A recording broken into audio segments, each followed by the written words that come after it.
কি অবস্থা! এভাবে যদি ধরা পড়ি না, দেখতে হবে না। ওর নাম তো কবিতা, ওকে চেনেন? আগে তো কোনোদিনও দেখিনি, তবুও কেমন চেনা চেনা লাগছে। উকিল বাবু, আমি তো ওনার হাত দুটো খুব ভালো করেছি। ওই বিয়ের সময় মন্ত্র পড়ার সময় ওনার হাতগুলো আমার হাতের উপর রাখা ছিল।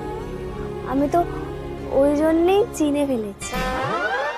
এই তো, এই হাতটাই তো, হ্যাঁ এই হাতটাই আমি খুব ভালো করে চিনি।